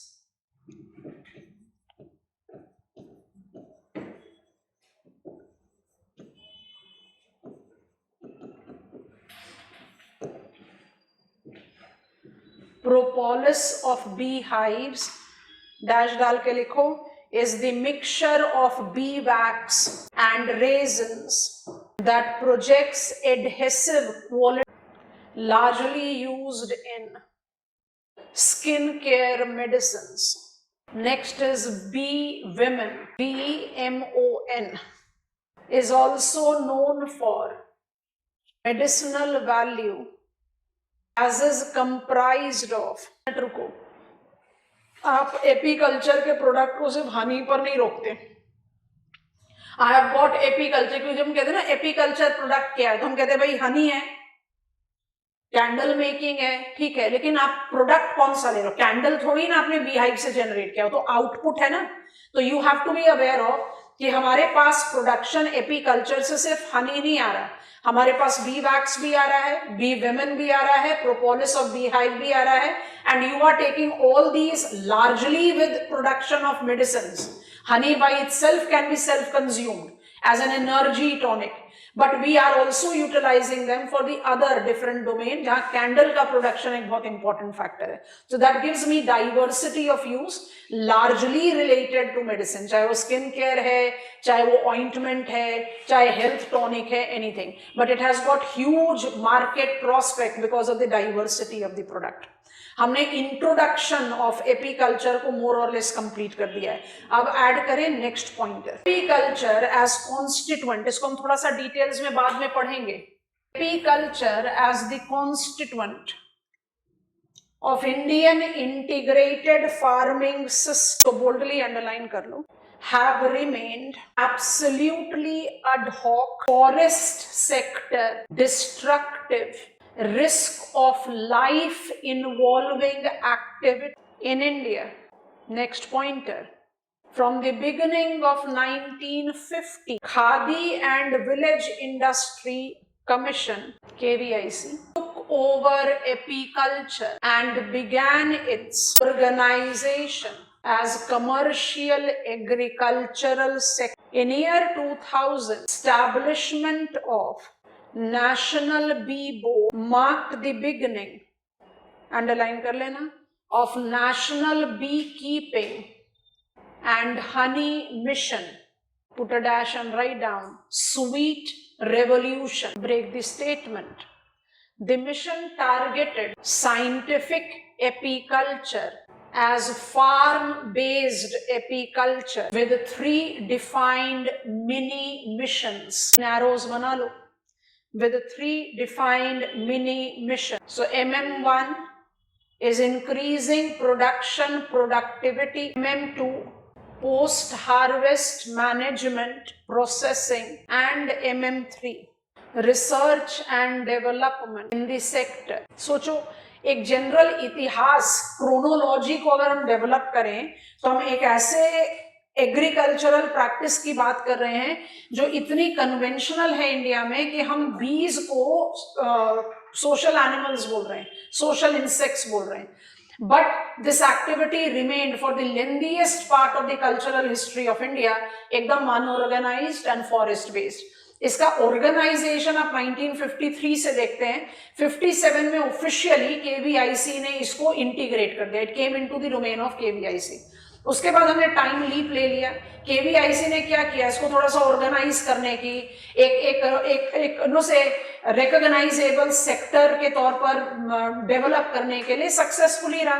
That is the reason we are today having multiple bee species and producing multiple varieties. फिर हमने time leap लेकर year 2000 पर पहुंच गए. Year 2000 में national B board का establishment and sweet revolution. आप उसको हनी मिशन भी बोल सकते हैं, आप स्वीट रेवोल्यूशन भी बोल सकते हैं. स्वीट रेवोल्यूशन एक्चुअली जो है अम्ब्रेला टर्म हो गया. When I take sweet revolution, it triggered something in the domain of Ministry of Environment, Ministry of Farmers, Agriculture and Farmers Welfare. तो 2000 से Ministry of Agriculture have come into foreplay. और 2000 से जब sweet revolution with mini mission 1, 2, 3, there has been the strong momentum, बिल्कुल recent past, strong momentum towards commercialisation. आप production productivity पर भी काम कर रहे हैं, आप पोस्ट हार्वेस्ट हैंडलिंग पर भी काम कर रहे हैं कि भाई मैंने सिर्फ हनी प्रोड्यूस नहीं किया, बी हाइव से तो आप और भी सारे प्रोडक्ट्स को प्रोड्यूस कर रहे हो और सबके साथ इंपॉर्टेंट मॉनिटरी टैग अटैच्ड है. How we can multiply production productivity and diversify the yield, उसके लिए research and development. So there has been true momentum towards Ministry of Agriculture and Farmers Welfare coming to foreplay with the sweet revolution. आज की date में it correlates as the constituent of integrated farming system. Integrated farming system attempts to build over success of sweet revolution. अब इसमें क्या क्या prospects हैं जिसको हम हाईलाइट कर रहे हैं, हम उसके बारे में बात कर रहे हैं. नेक्स्ट पॉइंटर बनाइए. At present, sweet revolution in the ages of Ministry of Agriculture and Farmers Welfare is in the functioning domain of Pradhan Mantri Kisan Sampada Yojana. Break the statement and write, working on enhancing untapped potentials and prospects for the sector. These includes A. Geographical diversity, underline करो, dash डालो, involving diverse agricultural field, range of nectariferous plants including evergreen and deciduous forest, right in bracket, aiming at mobilizing free raw material, free को within quotes कर लेना, from forest and standing crops, convert it into high valued product. B, genetic diversity of bees. आपको 4 variety already लिखवा दी है, 5 भी add करेंगे, बस इसमें यहाँ चाहिए. India is home 4 of the 7 specimen of honey bees with Italian bee as migratory specimen. तो मेरे पास 5 हो गए 7 में से. Break the statement and write, involving potential of 200 million bee colonies with present number being only 3 million. Can you understand the prospect? Virtuous relation with agrarian economy. Put a dash and write down. As mustard, sunflower, safflower. I hope you are recalling. Sab oil seeds में आ रहे हैं. And eucalyptus, providing nectar to honeybees, and honeybees facilitating their pollination. Last, rising demand. तो fragment नहीं कर रहे, rising demand में ही लिख लेंगे. बाकी सारे सेक्टर को ऐड कर देंगे. Rising demand, underline कर लो, dash डाल दो. अब इसके सब पॉइंटर्स बना लो. With increasing health and well-being awareness, mainstreaming of Ayush with apicultural products being prominent input, food processing industry with beverages, baked product, ready-to-eat cereals, utilizing apicultural product, put a dash and write down, generating contract farming. सोच कर देखो, Dabur pharma एक major private giant है pharmaceutical sector के लिए, और हमारे country में आज हम जैसे ही हनी बोलते हैं तो आ जाता है of course there has been the incidents of adulterations majorly, but जैसे ही हम हनी बोलते हैं डाबर हनी हमारे दिमाग में आता है. तो अगर मेजर कॉर्पोरेट जायंट्स जैसे Dabur pharma is taking corporate farming towards cost cutting of the apicultural product which they are utilizing in ointment, health tonics, or simple production of honey, by default is going to give an immense momentum to apiculture. इसको आप rising demand के साथ relate कर रहे हो. आप और हम health के लिए थोड़े ज़्यादा conscious हो गए हैं, तो in place of processed sugar we are more getting onto khandsari, we are more getting onto alternative sweeteners जिसमें honey by default domain में आ रहा है. तो I as an individual consumer is also increasing the market towards honey. Added to it, जब आप इसको thrust with food processing सोचते हो, यहाँ पर मार्केट का एवेन्यू सोच कर देखना. आप as humble product as biscuit, cornflakes, some of the baked product, उसमें आप यूटिलाइज कर रहे हो apicultural product as ingredient. I have got cereals, I have got cornflakes जिसमें हनी इंक्लूडेड है. अब यहाँ पर corporate giants like Hindustan Unilever, ITC, अगर ये जायंट्स चले जा रहे हैं towards contract farming of apiculture, can you imagine what is the market prospect that is there in store? So in the constituent of integrated farming system, हम apiculture के सारे अनटाइम्ड प्रोस्पेक्ट को मोबिलाइज कर रहे हैं. हम एक major example of the country हैं जहां ज्योग्राफिकल डाइवर्सिटी, नेचुरल डाइवर्सिटी के साथ साथ क्रॉप डाइवर्सिटी भी इलैबोरेटली दे रही है. हमारा स्पीशीज डाइवर्सिटी 5 में से 7 है. आप 200 मिलियन बी कॉलोनीज को सपोर्ट कर सकते हो, आप सिर्फ अभी 3 मिलियन बी कॉलोनीज के साथ है, तो आप प्रोस्पेक्ट वहां पर देखिए. उसके बाद जब हम बात कर रहे हैं that we are correlating it to be associated with rising demand, तो इसका जो फ्यूचरिस्टिक परव्यू है बहुत मैसिव है. Just picking up pharmaceutical and just picking up the major fast moving commercial goods के जो मेजर प्लेयर्स हैं, हमने दोनों के नाम बता दिए, आईटीसी एंड एचयूएल, दोनों के दोनों कॉन्ट्रैक्ट फार्मिंग ऑफ एपीकल्चर में है. क्यों? कॉस्ट कटिंग होगा ना उनका. मेजर इन दोनों प्लेयर्स का जो सबसे मेजर हाउस होल्ड आइटम है टुवर्ड्स द कंजम्पशन ईटिंग में, बाकी तो बहुत रेंज है। उसमें आप क्या ले रहे हो, semi processed, processed, packed food stuff जिसमें different constituent of agriculture ingredient है, automatically they will be working towards contract farming और वो अपने आप मोमेंटम देगा टू एपीकल्चर। तो इंटीग्रेटेड फार्मिंग सिस्टम में आप क्या कर रहे हो, क्रॉप एपीकल्चर, ट्री एपीकल्चर, और ट्री अब जा रहे हैं हम सोशल फॉरेस्ट्री पे। अगर आप यूकलिप्टस की बात करते हो तो वो सोशल फॉरेस्ट्री का कॉन्स्टिट्यूएंट है, बट आप मस्टर्ड, सनफ्लावर, सैफलावर की बात कर रहे हो तो आप क्रॉप्स की बात कर रहे हो। तो इंटीग्रेटेड फार्मिंग सिस्टम क्या है, where you are taking crop, live stock, silvi, pasture culture. India is inching towards becoming mixed farming from mixed cropping, ये उसी का डोमेन है।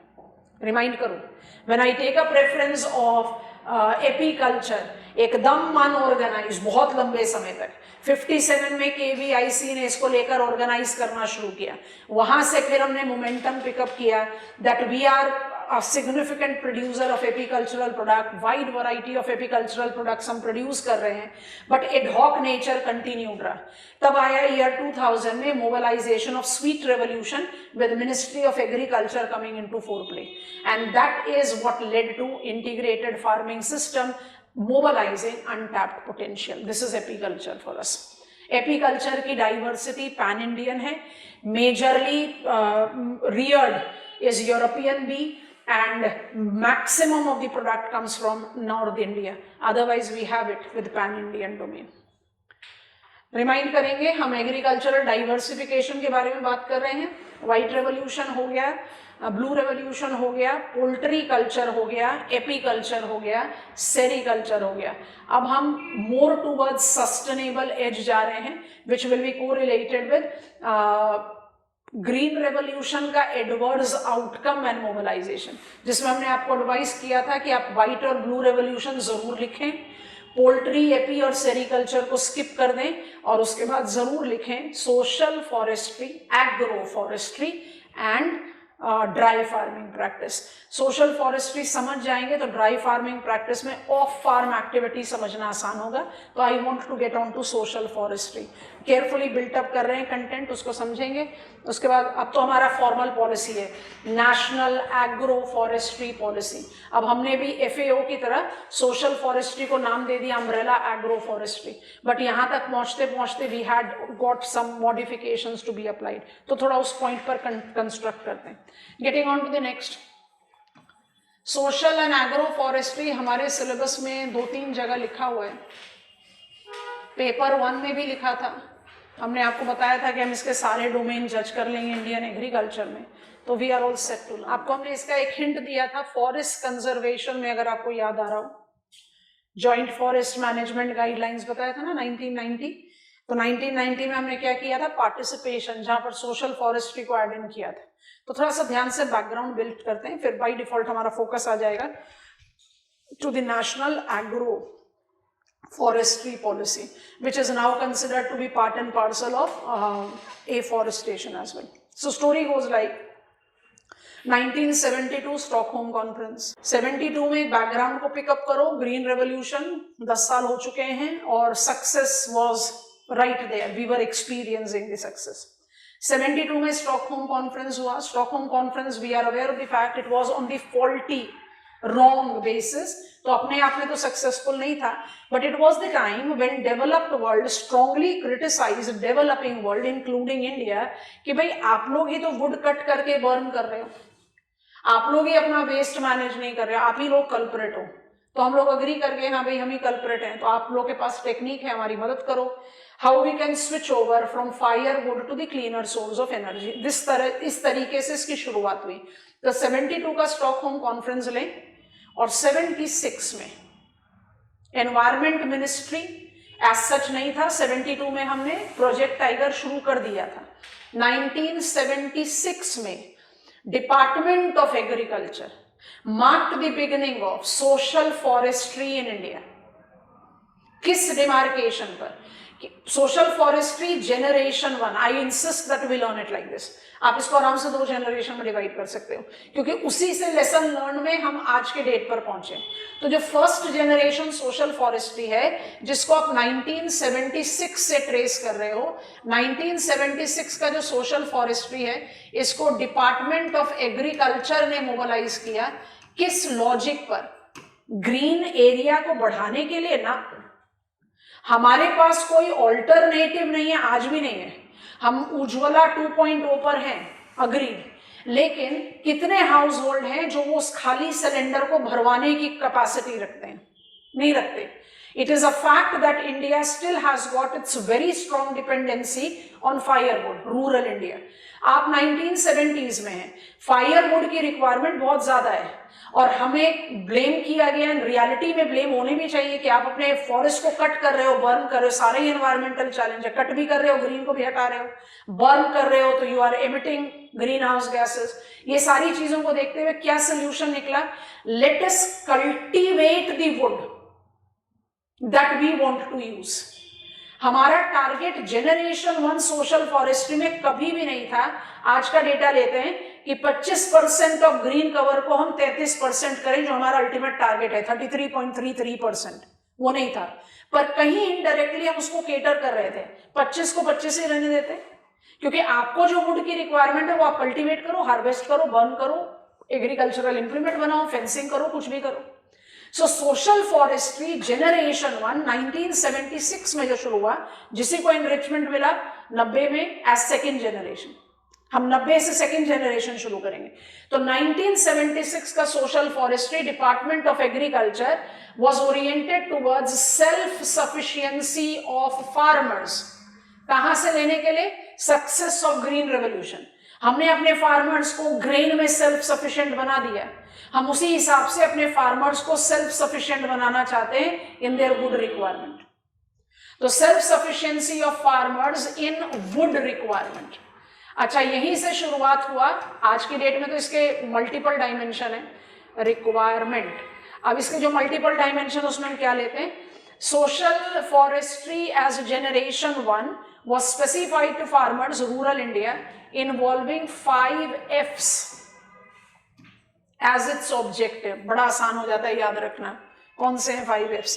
ये थोड़ा सा हिस्टोरिकल बैकग्राउंड है, इसको इसी तरह से पिकअप करें। ये सारे कॉन्स्टिट्यूएंट आज भी वैलिड है। फूड भी लिख सकते हैं, फ्रूट भी लिख सकते हैं। फूड थोड़ा सा ज्यादा इलाबोरेट होता है, तो इसलिए हम उसको ले रहे हैं।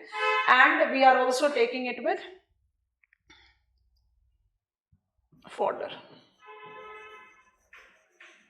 ये से टर्म इवॉल्व हुआ ना, सेल्वी, पास्चर, कल्चर, 5 F's। ये तो समझ में आ गया। वुड रिक्वायरमेंट, फ्यूल, फर्टिलाइजर कैसे? आप 1976 में, 2 मिनट रुको फिर कॉपी कर। Minimising absolute wasteful utilisation of animal excreta, cow dung as cow dung cakes for heating and burning. जब आपके डिस्पोजल पर वुड अवेलेबल रहेगा तो आप बायोटिक मेन्योर को बायोटिक मेन्योर की तरह इस्तेमाल करेंगे। I hope you are understanding. It marked up its beginning with 5 F's, marking its confinement in rural India. Marking its confinement in rural India, it was implemented as farm forestry और agroforestry। अब तो agroforestry umbrella term हो गया, तो ये term का change है। उसके अलावा रूरल फॉरेस्ट्री और एक्सटेंशन फॉरेस्ट्री। अब इनके बीच का डिस्टिंक्शन अभी समझा रहे हैं। 1980s आते आते we will be learning town planning. India का जो टाउन प्लानिंग है, कई बार मेंशन किया रूरल प्लानिंग के लिए। रूरल डेवलपमेंट की शुरुआत हुई है इंडिया में 1975 IRDP, और town and country planning organisation तो 1956 से ऑपरेशनल है। TCPO की जो स्टैब्लिशमेंट है वो 1956 से है। तो टाउन प्लानिंग तो इंडिया में आप ऑफिशियली देखो तो 56 से है। रूरल प्लानिंग जो है 75 से है। 75 में जब IRDP की शुरुआत हुई, उसी समय नेशनल अर्बनाइजेशन पॉलिसी भी लॉन्च किया गया। तो 75 was the time when we had IRDP and national urbanization policy that actually marked up the beginning। आप खुद सोचो ना कि टाउन प्रॉब्लम का क्रक्स क्या है? unabated influx of population, हमने पहली बार इनफ्लक्स ऑफ पॉपुलेशन को टारगेट किया टाउन प्रॉब्लम को कंट्रोल करने के लिए, and that is where integration started. So rural and town planning marked up its beginning together. तो IRDP के साथ जब अर्बनाइजेशन पॉलिसी की शुरुआत हुई 1975 में, तब भी स्टार्टेड थिंकिंग अबाउट कि ये जो सोशल फॉरेस्ट्री हमने मोबिलाइज किया है रूरल एरियाज में, इसका हाई प्रोबेबिलिटी है अर्बन एरियाज में भी। जो अर्बन एरियाज में surplus youth population in hunt of job आ गया है, उनके लिए जो एडिशनल जॉब क्रिएट करना है, that can be a win win combination if I try to mobilise that, municipality mobilise that in creating special momentum in urban areas as job creation. कैसे?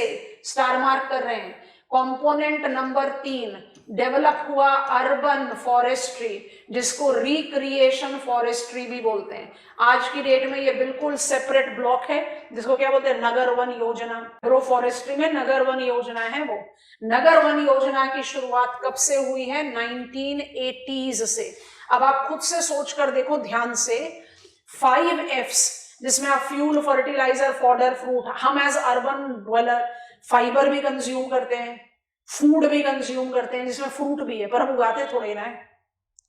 जो प्रोडक्शन का डोमेन है वो किसके पास जा रहा है? रूरल एरिया के पास। तो ये 5 F's अर्बन फॉरेस्ट्री पर एप्लीकेबल नहीं होता। अर्बन फॉरेस्ट्री ऐड होते ही मेरा ऑब्जेक्टिव का लिस्ट बढ़ गया। 5 F's that was economic plus enhancing aesthetics of urban area.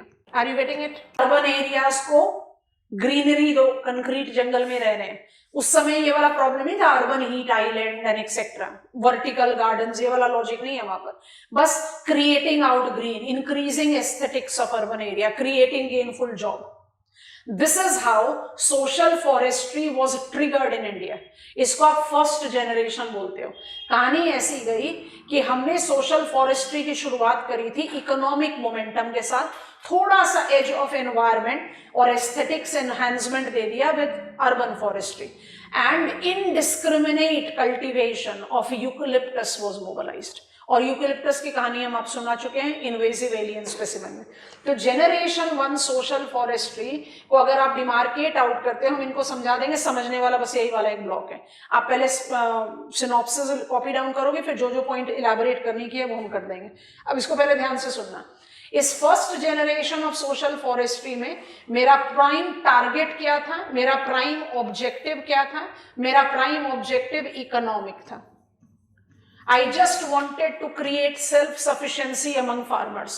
Minor extension में, क्योंकि एस्थेटिक्स एनहांसमेंट भी तो शुरू किया, तो माइनर एक्सटेंशन में I did take into reference environment, but environment मेरा डोमेन नहीं था, it was just confined to the urban areas. Economic, job creation हो, चाहे सेल्फ सफिशिएंसी अमंग फार्मर्स हो, और यहां पर इस्तेमाल किया गया diffusion of eucalyptus native plant Australia का, बड़े आराम से सारे फैक्टर्स को केटर कर रहा है। क्विक यील्डिंग वैरायटी है, ट्रॉपिकल वुड यील्डिंग ट्री है। इस वुड यील्डिंग ट्री ने इतनी इजीली अडेप्ट किया इंडियन कंडीशंस को, वाइड स्प्रेड, माने social forestry generation 1, I am nowhere exaggerating if I से, वाज सिनोनिमस टू यूकलिप्टस कल्टी। काफी ब्यूटीफुल लुकिंग ट्री भी है, तो अर्बन एस्थेटिक्स को भी एनहांस कर रहा है।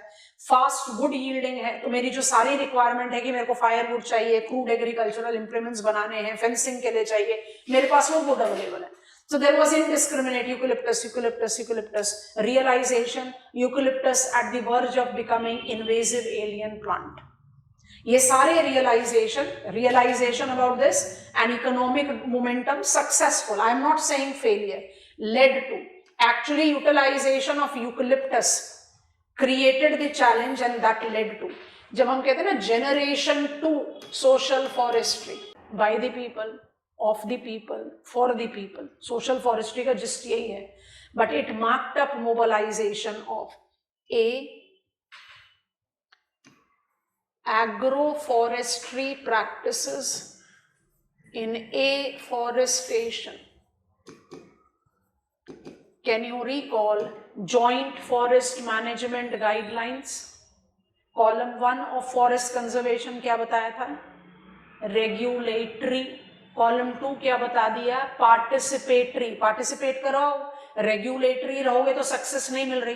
कॉलम 1 ऑफ फॉरेस्ट कंजर्वेशन में क्या बताया था? Indian forest act 1927 and forest conservation act 1980 क्या बताया था? It was more oriented towards revenue, preceder of compass. अब यहाँ क्या कर दिया? रेवेन्यू ओरिएंटेड मत रहो भाई, कंजर्वेशन ओरिएंटेड बनो। तो जो पार्टिसिपेटरी मोबिलाइजेशन किया, उस पार्टिसिपेटरी मोबिलाइजेशन में क्या हुआ? हमने एक सोशल फॉरेस्ट्री के प्रैक्टिस को मोल्ड किया। कल्टीवेट करके हार्वेस्ट करो बट कल्टीवेट करके छोड़ भी दो।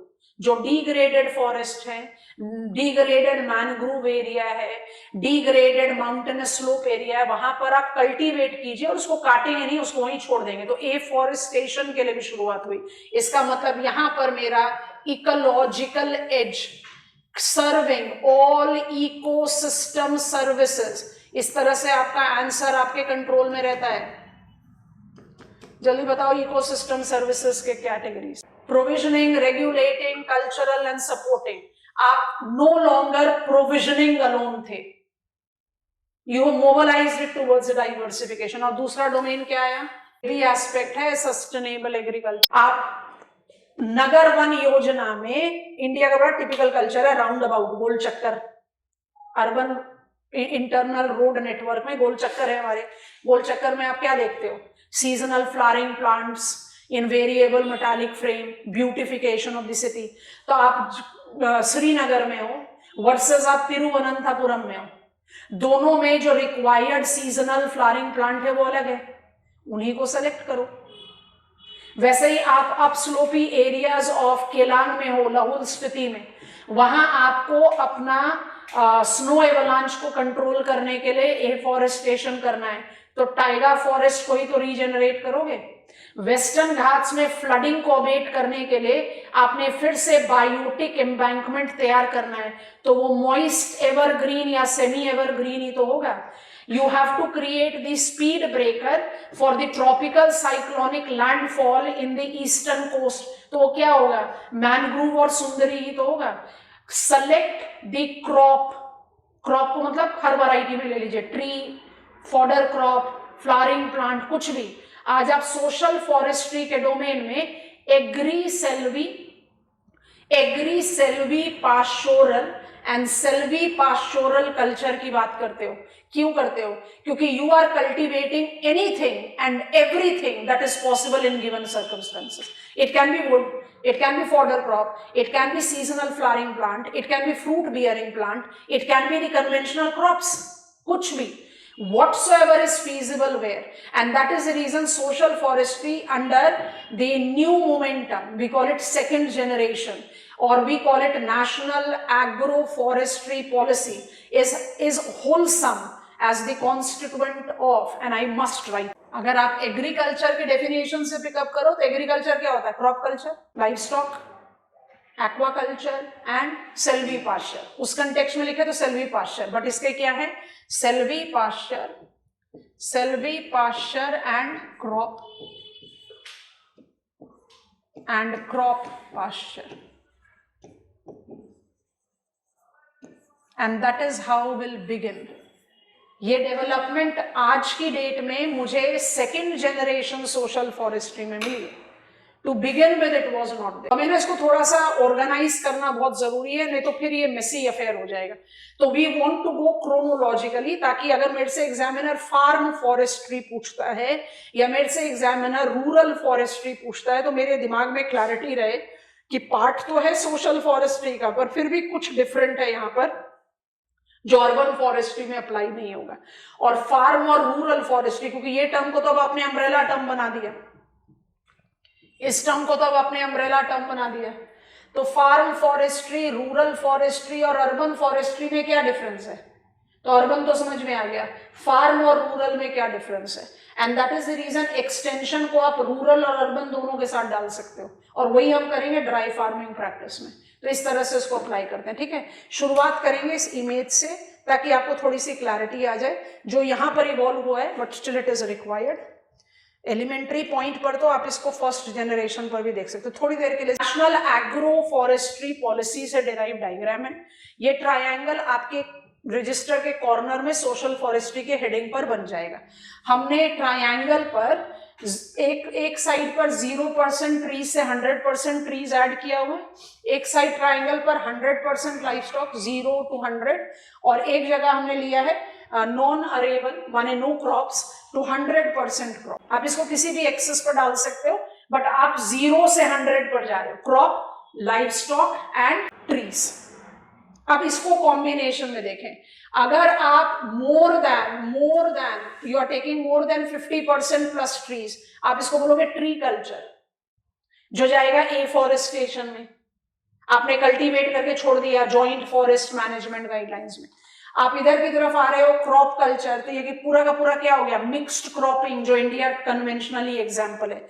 इधर आ जाओ तो एब्सोल्यूट लाइफ स्टॉक जैसे we can associate with small farmers, poultry या डेयरी फार्मर्स। अब इन तीनों का बराबर का combination, some trees, some live stock and some crop, agri silvi इधर जाएगा, agri silvi pastoral. I hope you are understanding. So pastoral को किसके साथ ले रहे हो, लाइव स्टॉक के साथ। It's a wholesome domain.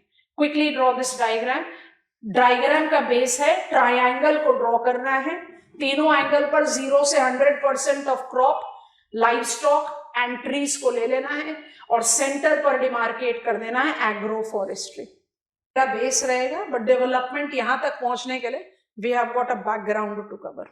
Tree based agriculture बन जाएगा तो हमें गो अहेड दे देंगे। क्रॉप लाइव स्टॉक को मिक्स करोगे तो मिक्स्ड फार्मिंग होती है, क्रॉप को ट्री के साथ मिक्स करोगे तो एग्री सेल्वी कल्चर हो जाएगा, लाइव स्टॉक को फॉरेस्ट के साथ करोगे, ट्रीज के साथ, तो सेल्वी पास्चोरल कल्चर हो जाएगा। तीनों को जगह दे दोगे तो एग्रो फॉरेस्ट्री हो जाएगी। अब जो आपको इंट्रोडक्शन बताया था उसको आप कॉपी डाउन करेंगे और फिर हम आगे बढ़ेंगे। हम आपको दोबारा से वहां पर लेकर जा रहे हैं। You have to generate that background, उसके बिना काम नहीं चलेगा। हम इसको सेंटर स्टेज पर ला रहे हैं। 22 Stockholm conference, requirement of generating would self sufficiency, इसलिए 1976 जनरेशन 1 ऑफ सोशल फॉरेस्ट। इसको कॉपी डाउन करो, कॉलम 1 को, सिर्फ कॉलम 1 को करना है। सोशल फॉरेस्ट्री जनरेशन 1, पॉइंट 1 है 76 में शुरू हुआ, पॉइंट 2 है रूरल एरिया स्पेसिफिक था टू बिगिन विद, इसलिए ऑब्जेक्टिव है 5 F's। ये ऑब्जेक्टिव है, these are objectives of generation 1, ये ऑब्जेक्टिव्स हैं। तो बिगिन हुआ कैसे, 5 F से, इवेंचुअली क्या ऐड कर दिया गया, एस्थेटिक्स एनहांसमेंट। और ये क्या है, ये कंपोनेंट्स हैं। इन कंपोनेंट्स को थोड़ा सा समझेंगे आप, पहले लिस्ट बना लीजिए। आज की डेट में एग्रो फॉरेस्ट्री की अब वैलिडिटी नहीं है, बट बाकी सबकी है।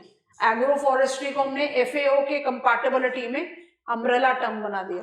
कॉल इट सोशल फॉरेस्ट्री और call it agro forestry, it means the same. साथ ये जरूर लिख लें, मेजर डिमार्केशन था इकोनॉमिक, मेरा मेन फोकस इकोनॉमिक है फर्स्ट जनरेशन। एनवायरमेंटल थोड़ा सा slide line, because aesthetics enhancement and indiscriminate use of eucalyptus, क्योंकि उसी पर बिल्ड करेंगे जनरेशन। फिर 2014 पर लीप ले लेंगे तो प्रेजेंट सिनेरियो पर आ यहाँ तक। अब जरा समझते हैं कंपोनेंट्स को, हम दूसरे पेज पर जा रहे हैं। मेरे पास कंपोनेंट्स ऑफ सोशल फॉरेस्ट्री आज भी वैलिड है, only that we have stopped using one term. अब ये मेरा फार्म फॉरेस्ट्री है, आपने लिस्ट बना लिया। फार्म फॉरेस्ट्री के साथ आप एग्रो फॉरेस्ट्री को भी ऐड करते थे, अब नहीं करो। फार्म फॉरेस्ट्री क्या है, you have been cultivating crops in your farm, you are encourage to cultivate trees along with it. तो फार्म फॉरेस्ट्री को आप किस तरह से जस्टिफाई कर रहे हैं, फार्म फॉरेस्ट्री को आप जस्टिफाई कर रहे हैं crop with wood in own land। it present terminology में क्या हो जाएगा, ये इसका example agri silvi, crop and wood, है ना। तो it makes example of agri silvi culture. Clear ownership होने की वजह से ये बहुत सक्सेसफुल कंपोनेंट है,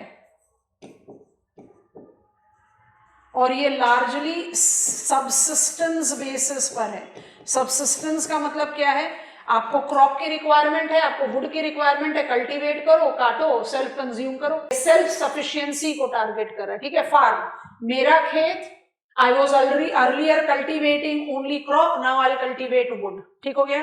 अच्छा, अब मेरे पास दूसरा है एग्रीकल्चरल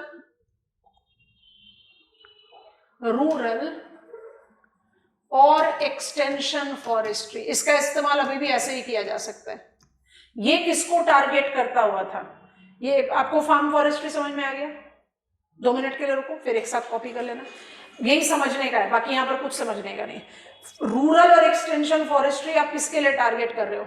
लैंडलेस लेबरर्स के लिए। अब मेरे पास लैंड ही नहीं है तो I can not be applied with farm forestry. तो आप क्या कर रहे हो? रूरल यूथ को कम्युनिटी लैंड पर, village land, panchayat land, bank of the canal, bank of the river, जो भी कुछ अवेलेबल है, कम्युनिटी लैंड पर आप सेल्वी पास्चोरल कल्चर के लिए एनकरेज कर रहे हैं। इसमें to begin with original domain में सबसिस्टेंस एंड कमर्शियल दोनों था, but eventually it was commercial. मतलब क्या? आपने community land, so I am taking community land here, आपने कम्युनिटी लैंड पर वुड कल्टीवेट किया या फॉडर क्रॉप कल्टीवेट किया। ये कौन सा फॉरेस्ट्री है? रूरल फॉरेस्ट्री या एक्सटेंशन फॉरेस्ट्री बिगिनिंग में। अब आप यहां पर क्रॉप भी कल्टीवेट कर रहे हैं as community farms to begin with. तो ये कौन सा कल्चर हो गया? सेल्वी पास्चोरल। आप इसको कल्टीवेट करो, हार्वेस्ट करो, बाजार में बेचो, जितने लोग पार्टिसिपेंट हैं अपने आप में, अपने आपस में बेनिफिट्स को शेयर कर लो। I hope you are getting it. तो ये कौन से बेसिस पर हो गया? बिगिनिंग ऐसा हुआ कि हम group of villagers, landless labourers, हमें मोबिलाइज किया गया कि कम्युनिटी लैंड पर कल्टीवेट करो। टू बिगिन विद खुद का कंजम्पशन कर लो। 10 ट्रीज उगे हैं, हम 5 लोगों ने काम किया है तो दो बांट लो, जिसको जो वुड की रिक्वायरमेंट है। तो सबसिस्टेंस पर भी शुरू हुआ, बट इवेंचुअली इसको कमर्शियल किया गया। बेचेंगे मार्केट में, रेवेन्यू को जितने पार्टिसिपेंट है वो आपस में डिस्ट्रीब्यूट करेंगे।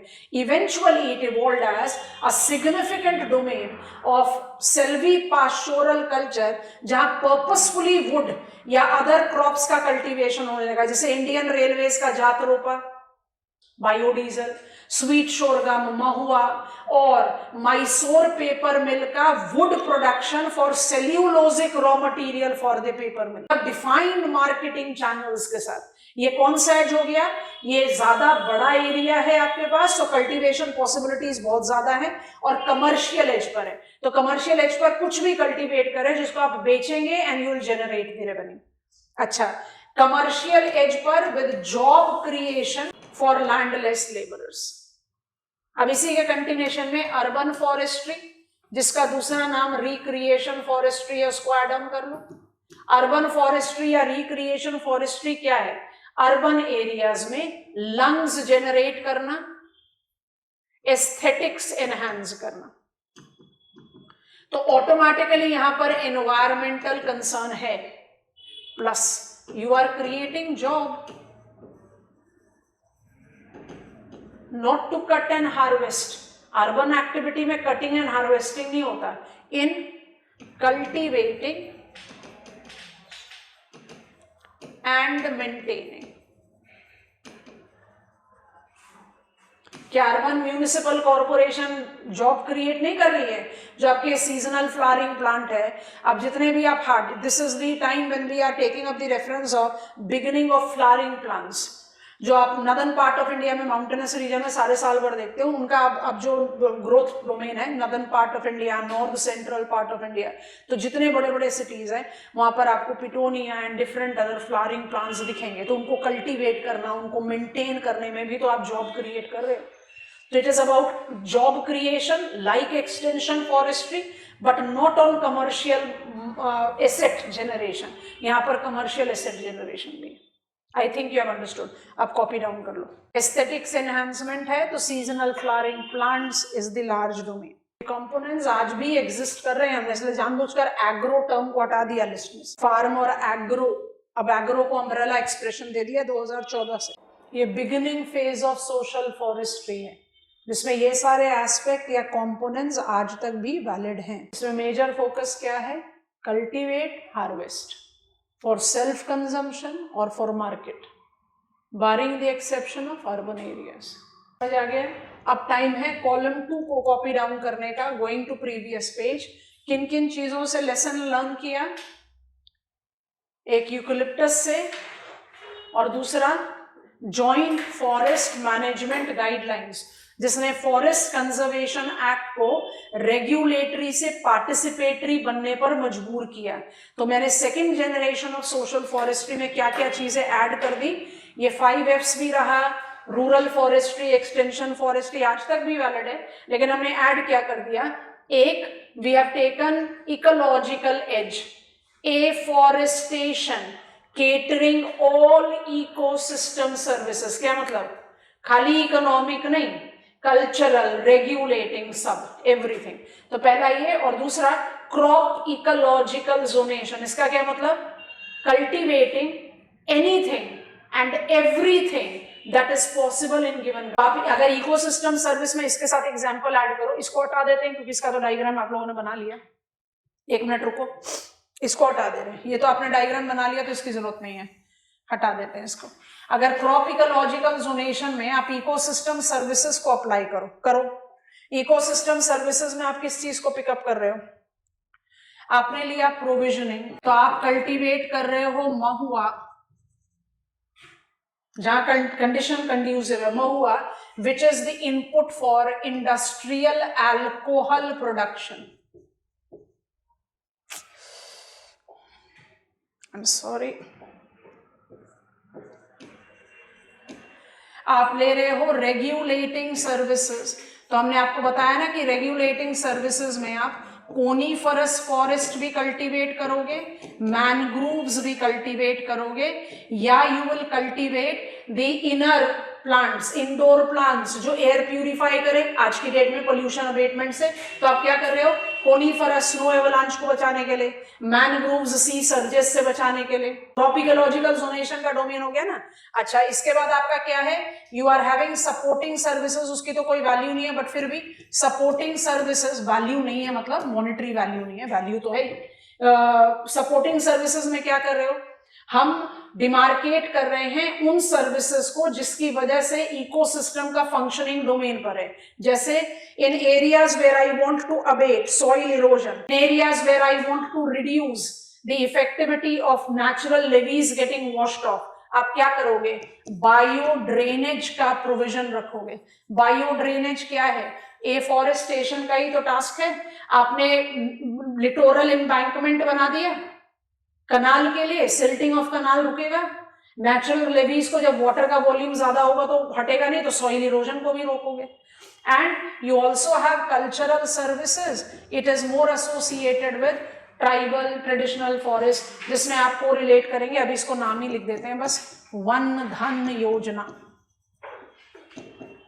Non timber forest product. हम ट्राइबल एरिया डेवलपमेंट में बात करें, जो चीज जहां पर विद इकोलॉजिकल जोनेशन, चारों इकोसिस्टम सर्विस। तो पॉइंट ए और बी रिलेट करता है। नीम कल्टीवेट करो, यूकलिप्टस करो, सैंडलवुड करो, मैंगो ट्रीज करो, गुआवा ट्रीज करो, कुछ भी, वो सब किस में जाएगा? प्रोविजनिंग, डायरेक्ट मार्केट वैल्यू आ जाएगा ना।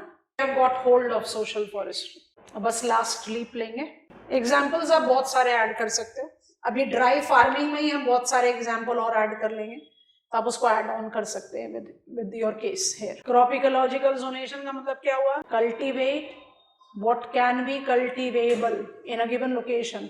दूसरा टर्म बताओ, रिसोर्स बेस्ड एग्रीकल्चर। ठीक है, अब ट्राइंगुलर डायग्राम आप बना चुके हैं, हम इसी को थोड़ा सा श्रिंक कर देते हैं।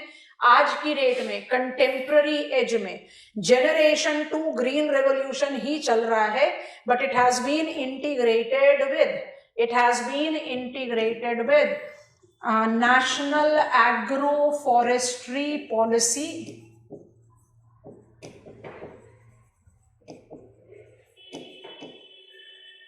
2014, that is part and parcel of Indian afforestation also by default. जब आप सारे सर्विसेज को अप्लाई कर रहे हो, ये किसको फैसिलिटेट कर रहा है? आपने ट्राइंगुलर डायग्राम बना लिया है। ट्री बेस्ड फार्मिंग इन्वॉल्विंग, बड़े डिफाइंड, बड़े मतलब कहते हैं बाई डिफॉल्ट ऑब्जेक्टिव है, बट फटाफट लिस्ट कर लो। इन्वॉल्विंग की ऑब्जेक्टिव्स, बहुत एविडेंट ऑब्जेक्टिव्स है, कोई मुश्किल वाला काम। Quick listing. Number 1, enhancing farmers livelihood, dependable yield हो जाएगा, डाइवर्सिटी ऑफ यील्ड हो जाएगा, यस और नो। इसको स्टार मार्क पर छोड़ देना, क्योंकि लाइवलीहुड को हम रिलेट करेंगे विद ड्राई फार्मिंग, जो हमारा नेक्स्ट लेग बचा हुआ है। तो पहला ऑब्जेक्टिव होगा। दूसरा देखो, इंक्रीजिंग ग्रीन और tree cover in India, logical. तीसरा, promoting environmental security.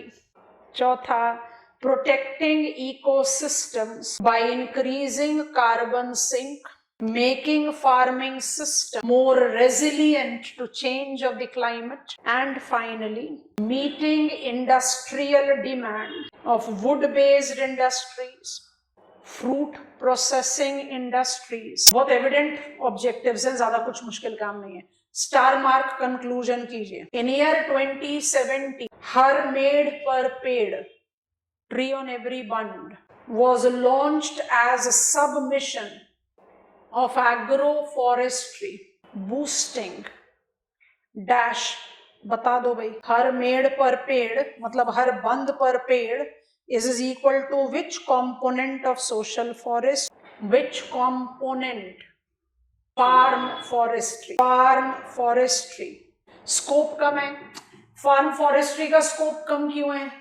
Maximum farmers तो मार्जिनल है, 1 हेक्टेयर लैंड पर खेत में क्या उगाओगे? ट्रीज तो उगा नहीं सकते, तो रिस्ट्रिक्टेड है, but big farmers by default can facilitate. इससे बेनिफिट क्या होगा?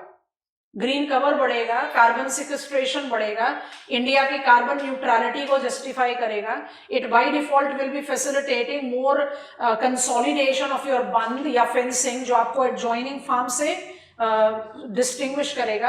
Roots of the plant not just will bind the soil, it will facilitate infiltration of the rain water, which will enhance the groundwater। तो multiple benefits है। तो ये सब mission यहीं पर शुरू किया, which by default correlates to farm forestry।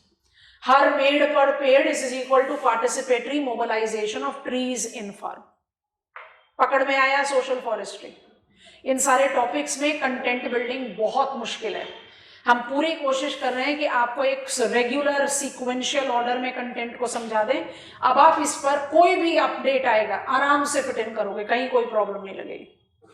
Question की डिमांड होती है तो क्रोनोलॉजी पर जाओ, नहीं होती आपसे सिर्फ पूछ रहा है what is agro forestry domain in the present purview और what is national policy on agro forestry. तो आप जब इसका एडिशनल कंपोनेंट लिखोगे तो फार्म फॉरेस्ट्री को वही एक्सप्लेन कर दो।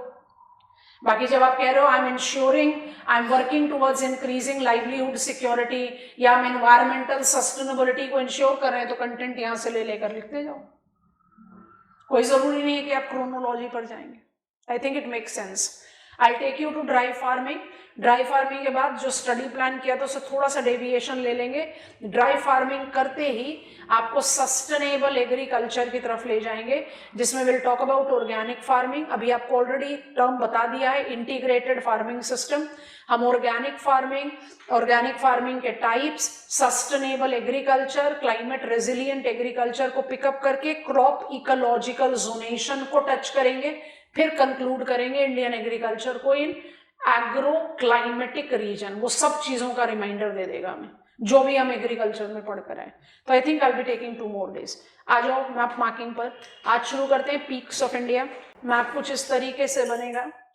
सबकी हाइट नहीं लिखनी है जैसे हमने लिख रखा है, आपको सिर्फ पीक। अच्छा, पीक को हम कैसे मार्क करते हैं? Small triangle. अब ये ट्राइंगल का स्मॉल कितना स्मॉल रखना है कि आपका कुद्रेमुख सदर्न कर्नाटका में ही रहे, महाराष्ट्र तक ना बढ़ जाए। छोटे छोटे कोन्स बनाने हैं, ठीक है? तो सदर्न पार्ट ऑफ इंडिया में आ जाओ, वहीं से मार्क करते हैं। अपने मैप ऑफ इंडिया में आ जाइए, ओपन कीजिए। सब हमेशा शॉर्टकट में मत भागो, बोलो जरा मैप को।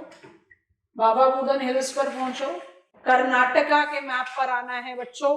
डिटेल्स का पिकअप कर रहे हैं, रीजनल मैप पर आना है। Get on to map of southern India. Have you reached Kudremukh? Kudremukh is peak of Baba Budan. It's the peak of Western Ghat. It is Dharwad series. It is iron ore producing. देखो यहीं पर ही 30 word बन गए। उसके बाद आप आ जाएंगे southern hills पर, और सदर्न हिल्स पर जरा रोम अराउंड करो, जरूरत चाहिए तो यहां से देख लेंगे। Highest peak of southern hills is Anamudi, but हम कुद्रेमुख से जब ग्रेजुअली साउथ की तरफ चलेंगे तो हमें पहले नीलगिरी का डोडा बेटा मिलेगा जो सेकेंड हाईएस्ट पीक है, मिला कि नहीं। उसके थोड़ा सा साउथ में जाओगे तो अनाई मुदी मिला जो अन्नामलाई का पीक है, हाईएस्ट पीक है। फिर ग्रेजुअली साउथ जाइए एंड लुकिंग फॉर वेम्बदिशा, कोटाई मलाई, देवर मलाई एंड अगस्त मलाई। अगस्त मलाई याद कर लो, we are having it as biospheric reserve map site.